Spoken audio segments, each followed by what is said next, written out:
Hello, fourth grade. Welcome back to another episode of Bath Math. This week we are focused on units of measurement, and there is so much information to go over. I actually videotaped a Bath Math episode last year for last year's students at the end of the year when the pandemic started. And a lot of that footage is really, really good.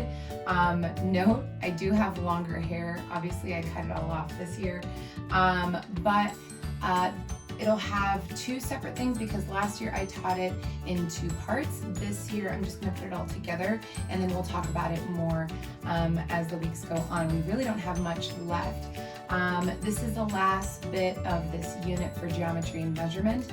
So let's go ahead and jump into last year's videos because I do go over a lot of information there. Please be sure to have your math journals out, take some really good notes. There is a lot of information to cover. So you ready? Let's go.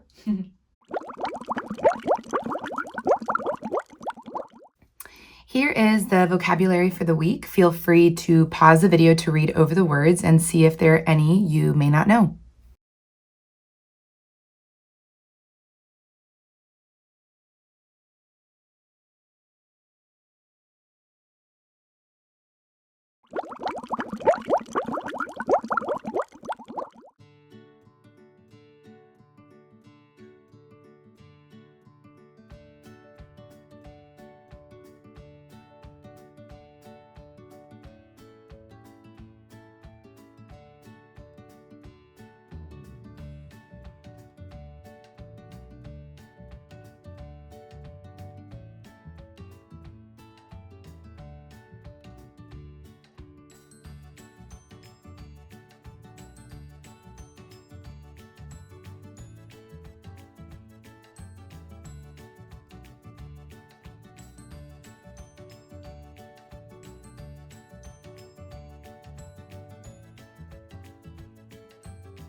Okay, so in the next three sections, I'm going to be explaining the three categories of measurement, starting with volume and capacity. What is volume/capacity? It is a measure of dry or liquid amount of a container. So how much is inside of this container, whether it be a cup or a tub, whatever is containing either dry or a liquid amount is how we are measuring it. So if we were talking in the metric system, we would be describing it in milliliters or liters. And I've also written off to the side the abbreviation for each. If we were in the customary system, we'd be talking in cups, pints, quarts, or gallons. And again, also the abbreviations on the side. What I do want you to take away from this is a question might ask you, how many quarts are in a gallon? And so if you know how many cups, how many pints, you're able to kind of understand what would be equivalent or equal. So over here off to the side, 1 pint equals 2 cups. 1 quart equals 4 cups, or 1 quart equals 2 pints. 1 gallon equals 4 quarts, and so on. So if you were to change this number to 3, what would you have to do? If it was 3 pints, I'm going to be multiplying times the 2 cups. So 1 pint equals 2 cups, 3 pints equals 6 cups, right? So in your problems, whether it's on Dreambox or in a worksheet, just knowing the basic equivalence helps you better understand. If a problem is asking you to go bigger, multiply. If the problem is asking you to go smaller, divide. And having these numbers off to the side is super helpful.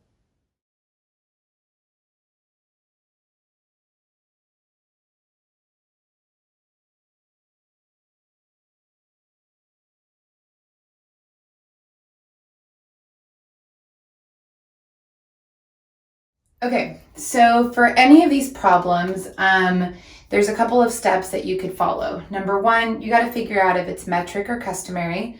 Number 2, gather the correct information needed from the problem. Some of them have really tricky wording or things that are easy to miss. Number 3, what is the problem asking? Figuring out if it's like addition, subtraction, multiplication, division. Those are all things that you guys are awesome at. So it's just really trying to figure out what it's asking you to do. And then number 4 is just to simply go step by step and just be very cautious and careful of how you are doing your math and what steps are needed to get to the answer. So for this, for volume and capacity, I'm going to do problem 1 from the previous slide. It read, Adam's mother bought 5 liters of apple juice to serve at his party. Adam and his 5 guests each drank 675 milliliters of juice. How many milliliters of juice were left? So first step is figuring out if it's metric or customary. It said liters and milliliters. It's metric. So I took the information that I needed from my reference chart. Number 2, gather the correct information needed. So it says mom bought 5 liters of juice. And the guests drank 675 milliliters. But I need to figure out how many guests total. And if I reread this sentence, it says Adam and his 5 guests. Tricky part here, gather the correct information. Typically people would just see 5 guests and multiply this times 5, but you forget that it was Adam and his 5 guests. So I'm actually multiplying this times 6 because there were 6 kiddos that drank juice. What is the problem asking? It's asking how much juice was left. So I need to figure out how much they drank from the total amount that mom had bought. So I'm going to go step by step. Step 1, 5 milliliters. I'm just looking and converting this. 1 milliliter equals 1,000, so 5 equals 5,000. Miss Diaz, how did you get there? All I did was just multiply what I already know to fit into my problem. So 1 milliliter equals 1,000, 5 equals 5,000, simple. That is a total amount of juice. This is what mom came from the store with, right? What I need to figure out now, my next step, is to figure out how much juice was drank total by all 6 people. You could do this with a strip diagram. You could add 675 6 times. For the sake of time for right now, I'm just going to multiply times 6 with basic multiplication. I'll switch my color so you guys can see that better. 5 times 6 is 30. Leave the 0, carry the 3. 6 times 7 is 42. Plus 3 is 45. Carry the 4. 6 times 6 is 36. Plus 4 is 40. So in total, Adam and his 5 friends drank 4,050 milliliters of juice. Okay? My next step is to subtract this number from the total amount that mom brought from the store. So mom bought 5,000 milliliters of juice. Adam and his friends drank 4,050 milliliters of juice. I am subtracting that. 0 minus 0 is 0. I can't subtract 5 from 0, so I need to carry from here. This would turn into a 4. This would turn into a 10. I still need to move over one more. It turns into a 9. This turns into a 10. So 10 minus 5 is 5. 9 minus 0 is 9. 4 minus 4 is 0. I'm done there. So when the problem is asking how many milliliters of juice were left, the answer would be 950 milliliters. And again, there are 4 other visuals after this for you to see it in 4 different strategies or 4 different ways. Hopefully this helps with volume/capacity.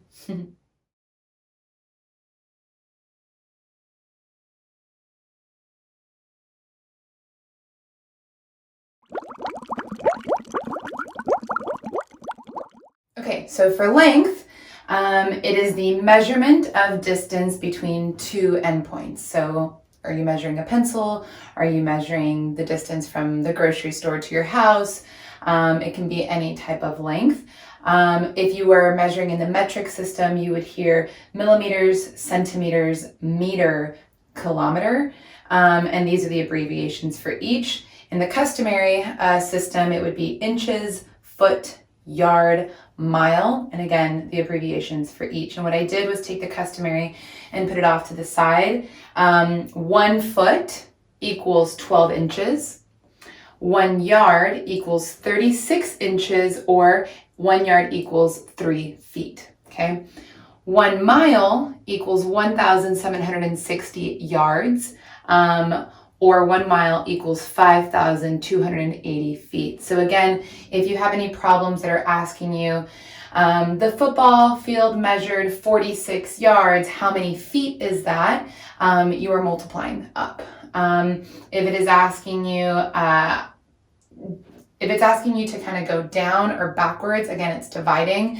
If it's asking you to go up and grow bigger, it's multiplying. And so those were previous things that we had learned and had gone over and reviewed.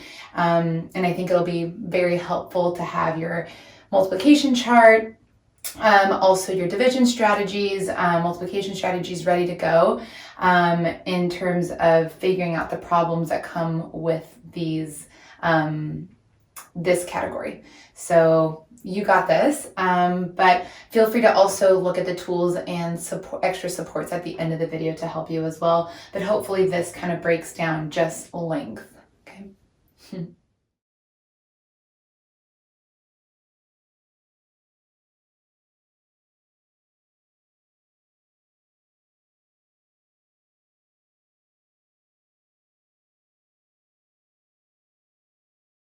Okay, length.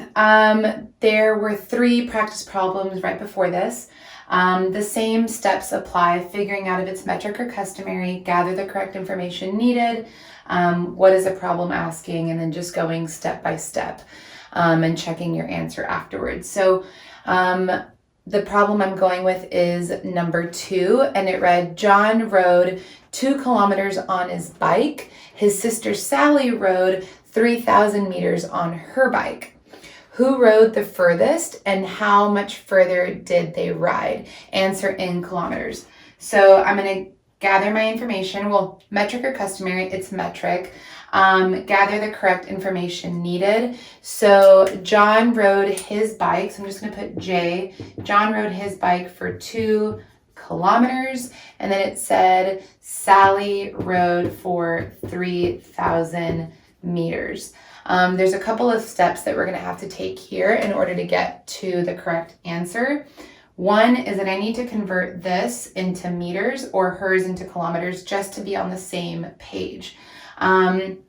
Whichever one is easier, but the answer is asking in kilometers. So if John rode in 2 kilometers, I don't need to convert that. It's already in the format that I need it to be in. So I really just need to convert Sally into kilometers. So if 1,000 meters equals 1 kilometer, sticking to easy things here, Sally also equals 3 kilometers, okay? So Sally rode 3 kilometers, John rode 2. The problem, what is the problem asking? The problem was asking who rode the furthest and how much farther did they ride? So who rode the furthest? Sally. How much further? 3 minus 2. She rode 1 kilometer further than John. So my answer would be Sally, 1 kilometer more. Again, make sure that you're going step by step. Try the other 2 problems. You can also take a look again at that slide just to see other formats or other strategies that you can use.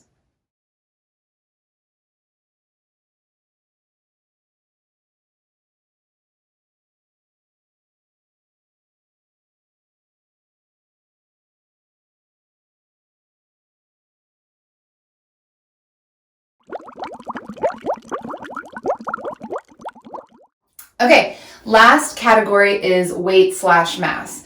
And this is the measurement that tells how heavy an object is. If you are measuring in the metric system, you're using grams or kilograms. Again, the abbreviation is off to the side. If you are in the customary system, you are measuring in ounces, pounds, or tons. And what I did was take the customary out. What does that equal? 16 ounces equals 1 pound, okay? 2,000 pounds equals 1 ton. So in a problem, if they're asking you, it weighed this many pounds, let's say 24 pounds, how many ounces is that? You'd have to multiply. If they were asking, it weighed 4 tons, how many pounds? Again, you'd have to multiply or divide depending on if it's asking you to go up or down. But hopefully these definitions, the way that I'm breaking it down, is helpful to you. Once you get into your assignments in Dreambox, feel free to also just have the video off to the side, or the tools and extra support from this video. Just in either, you can write it down in your math journal or have this open to the side so that it can help you. Because if you were taking a STAR test, all of these equivalences would be there for you. So please don't hesitate to take a look at any of the anchor charts given, okay?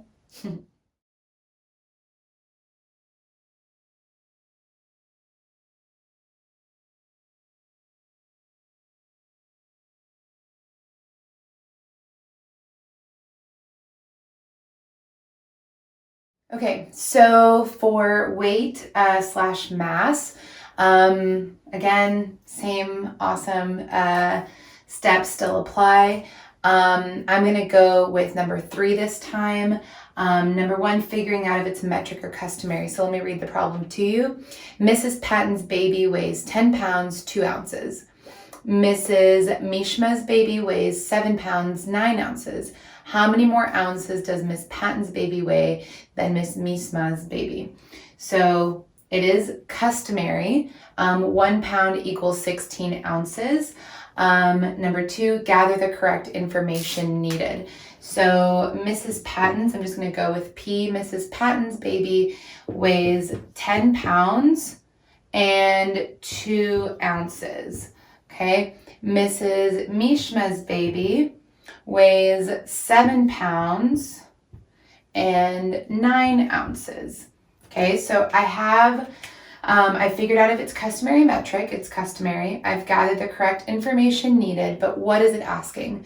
How many more ounces does Miss Patton's weigh more than Miss Mishma? So we know that Miss Patton's weighs more, but how much more? And in ounces.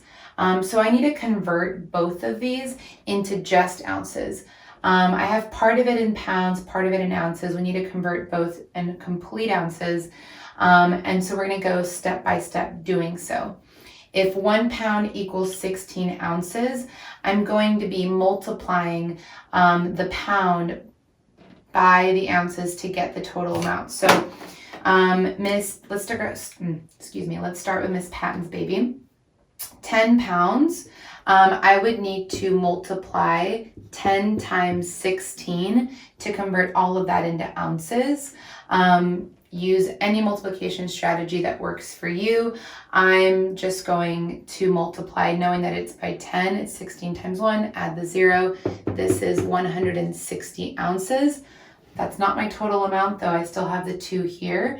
I'm gonna just add the 2 off to the side. So Miss Patton's baby weighs 162 ounces. So that's 1.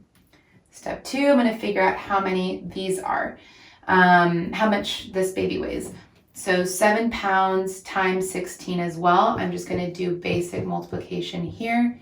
6 times 7 is 42, carry the 2. 7 times 1 is 7, plus 4 is 11. So the 7 pounds turn into 112 ounces, but I still need to add the 9. So I'm going to add that at the bottom. 9 plus 2 is 11, carry the 1, that's 2. So her baby weighs 121 ounces. So I have both of these converted into ounces only.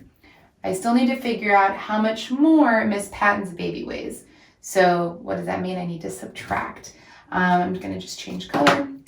So I would subtract 162 minus 121 to figure out how much more her baby weighs in ounces. So 2 minus 1 is 1. 6 minus 2 is 4. 1 minus 1 is 0. So Miss Patton's baby weighs 41 ounces more than Miss Mishma's baby. Again, feel free to look at the other 4 strategies or visuals if this was too confusing. But hopefully these steps in all of the categories have been helpful. And I highly encourage to try the other practice problems as well. And yeah, good luck.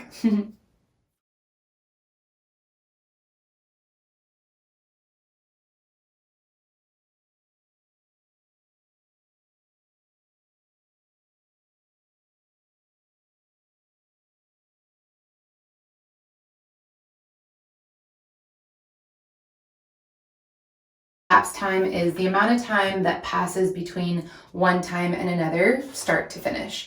That could be time meaning year, months, weeks, days, hours, minutes, seconds. And what I did is just kind of break them down here off to the side for you. A year equaling 12 months or 52 weeks. 1 week equaling 7 days. 1 day is equal to 24 hours. 1 hour is equal to 60 minutes, and 1 minute is equal to 60 seconds.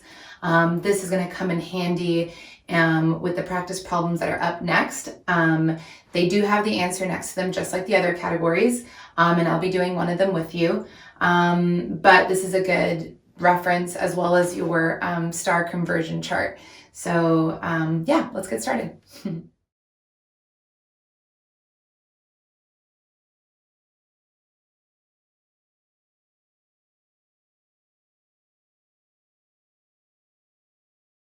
Okay, so for time or elapsed time, you can use any strategy that works best for you. I've listed strategy 1, number line, number 2, T-chart, or number 3, just looking at a clock and counting the minutes there.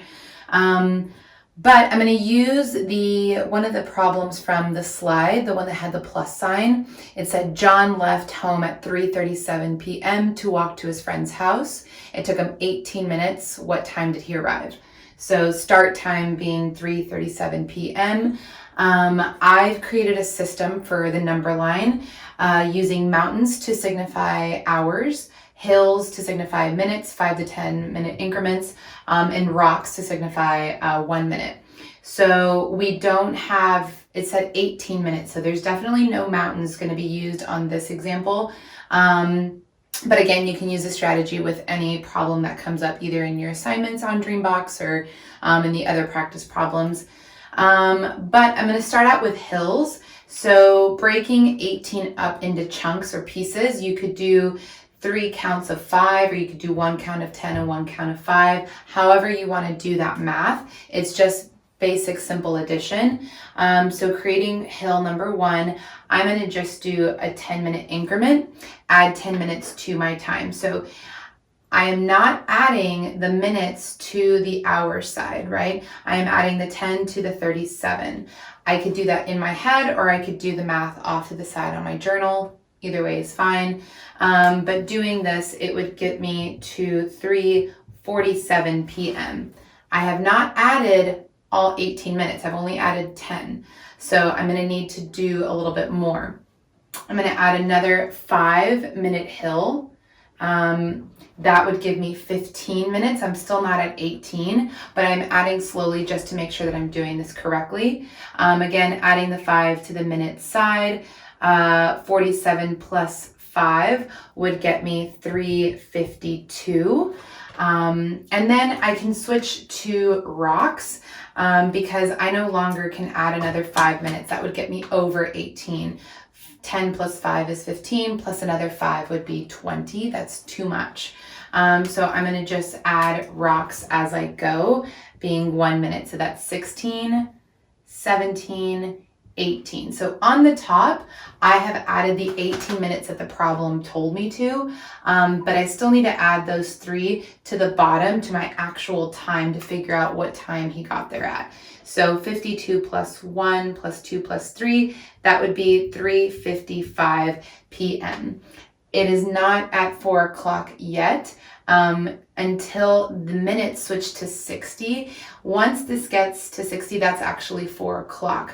3:59 is still considered 3. Once it switches to 60, it's now considered 4. So my answer using the number line would be that he got there at 3:55 p.m. Okay.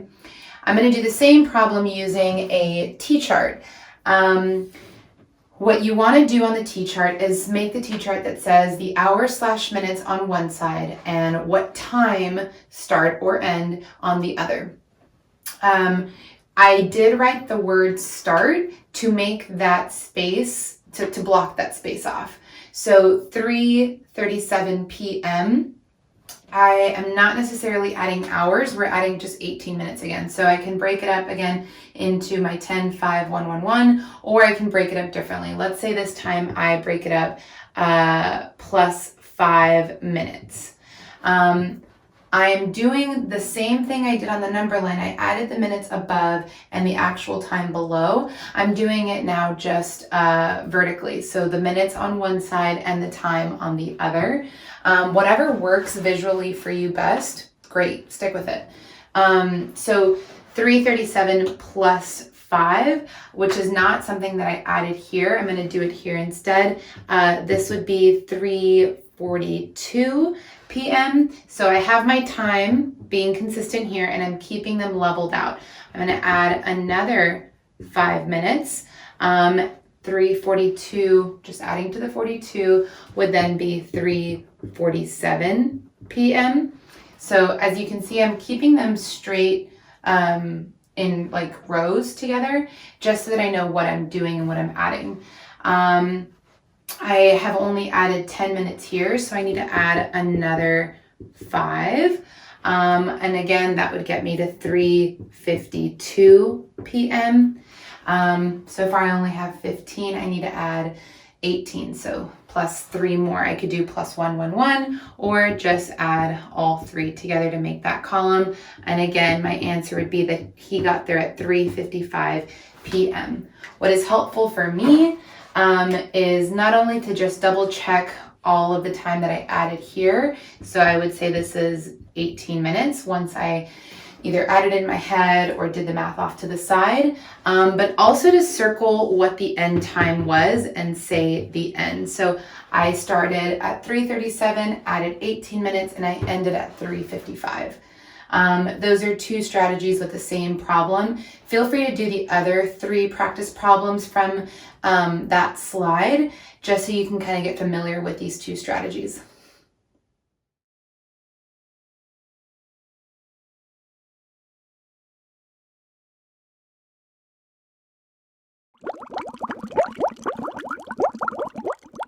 Here are some images of anchor charts that we would have had in class, as well as ideas for tools that you can use at home.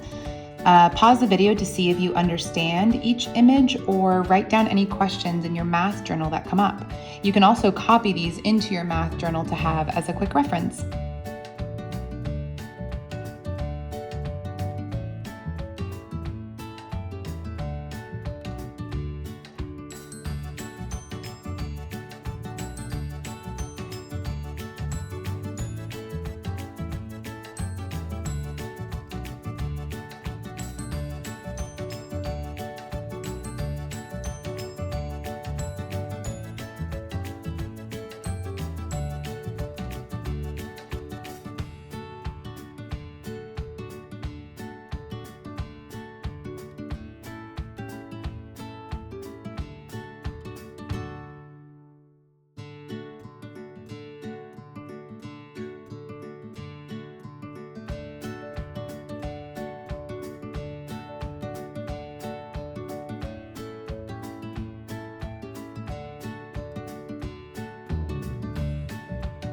Thank you for watching another episode of Bath Math. I am continuously amazed by all the efforts that you guys are giving. We're just super proud of you and excited for you to end the year strong. I will see you this week in class or by Zoom if you're still at home. I love you all so much. And yeah, have a great week. Love you.